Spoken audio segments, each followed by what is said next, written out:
to me. Many of you right now, life's got you up against the rope, and you got to do me a favor. Like, you can't give up. You can't give in. Pain is temporary. Pain is your friend. Pain is going to take you to the next level. When you going through pain, I know what you feeling. I know exactly, because I've been there. I've done that. But you got to work through it. And the reason why most of you are not successful is because every single time stuff not going your way, you give up, you quit, you let go, and people feel weakness. They feel it. You can feel when somebody's not committed, when they're not all in, when they're not dedicated. And there's another level you get to when you go all in. Winners win and losers lose. There are going to be times that you're going to be wondering, why should I keep showing up and work for my business? Why should I keep at it?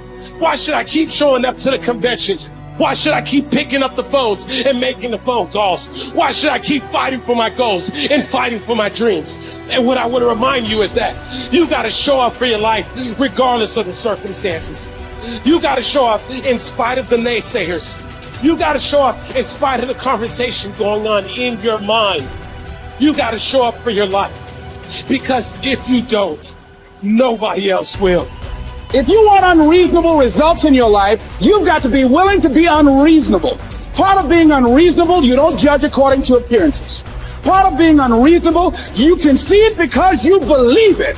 You must have the faith to call forth those things that be not as though they were. You've got to decide, I deserve this, and I'm going to have it. You've got to say yes to your life. You've got to say yes. Yes to my dreams. Yes to me. Yes, I can make it. Yes, I can. Doesn't matter how many failures I've made.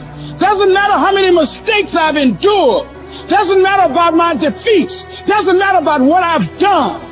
Yes, yes. I don't care about the fact I'm in a hole now. Doesn't matter about where I am. The last chapter to my life has not been written yet. If you judge me now, you'll judge me prematurely.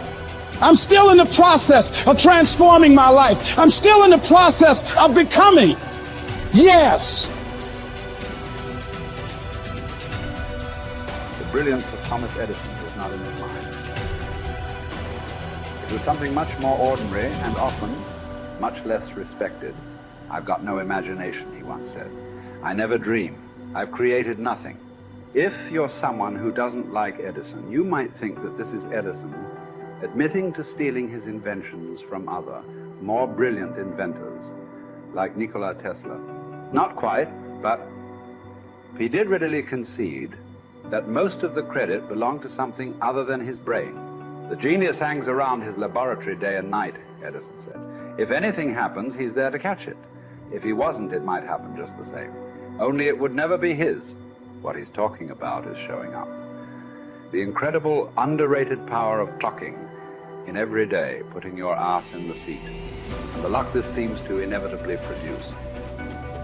Edison lived in his laboratory and never missed a day. Like Gehrig, even when he was sick, when he was tired, or when visited by tragedy or disaster. The modern conveniences we can trace to his lab then owe far more to his body than his brain, to the compounding power of consistency rather than sheer brilliance. It wasn't about inspiration. It was about getting to work, show up and try.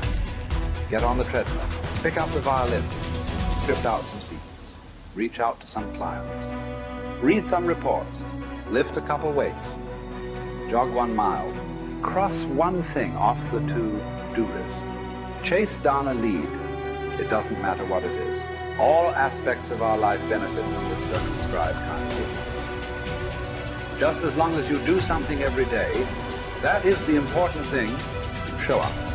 When you're tired, when you don't have to, even if you have an excuse, even if you're busy, even if you won't get recognized for it, even if it's been kicking your ass lately, once something is done, you can build on it.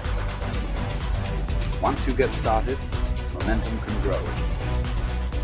When you show up, you can get lucky. Is this still hard? Yes. But the good news is that because it's hard, most people don't do it. They don't show up. They can't even do one tiny thing a day. So yes, you're alone out there on the track in the rain. You're the only one responding on Christmas. But having the lead is, by definition, a little lonely. This is also why it's quiet in the morning. You have the opportunities all to yourself. Don't worry about setting any records. Just report for duty. No excuses. And here's the irony. This is also a way to break records. Consistency is a superpower. Day to day, willpower is incredibly rare. Lowell Gettrig was a solid position player and a good hitter. But his success really was rooted in the fact that he didn't miss many days of work. It's quite likely that had he continued at his normal pace and not been stricken with R's, that he would have put up career numbers that surpassed Babe Ruth.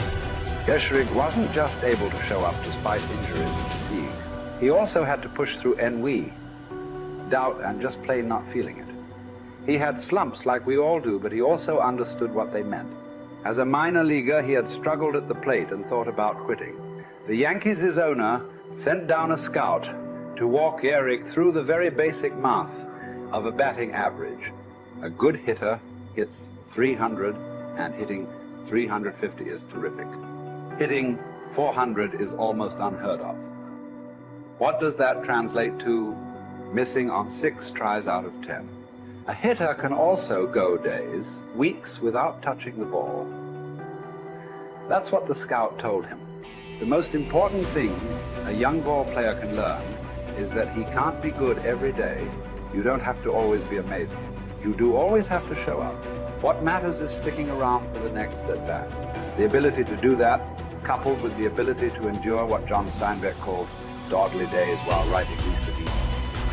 Those days when everything seems out of whack, when you're just not feeling it, when the distractions won't stop, is the first step to greatness, literally. You cannot be great without the self-discipline to do that. One thing a day adds up. Each day adds up. But the numbers are only interesting if they accumulate in large quantities.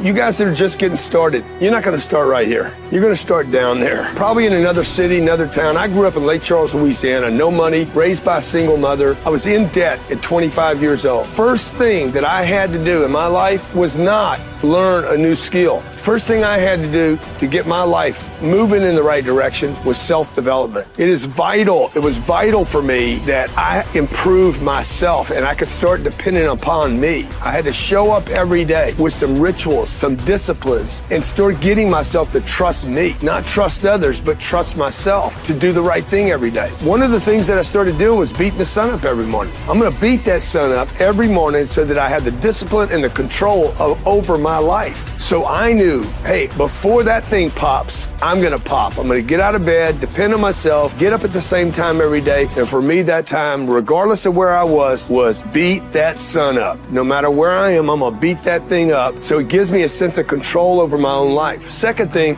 I had to start cleaning up my life and my friends and my environment. When I was younger, between 15 and 25, I was doing crazy stuff in my life. Wasting my weekends. I have the saying, weekends are for the weak. I was drinking, fooling around with a bunch of bad things, bad people. At 25 years old, I cleaned it all up. Quit going to those places. Quit hanging out with people that did not have ethics and discipline in their life. I wanted to build something in my life. I wanted to become someone. And to do that, to become someone in the eyes of the world, just beating that sun up every morning gives me the sense of accomplishment that I did what I said I was going to do, that I woke up when I said I would wake up, and I start building respect for myself, start believing in myself so that I can go out into the world. And maybe today when I go into this meeting that I'm dressed for, they'll believe in me as much as I believe in me, and that'll show up in a contract, a deal, maybe even some money.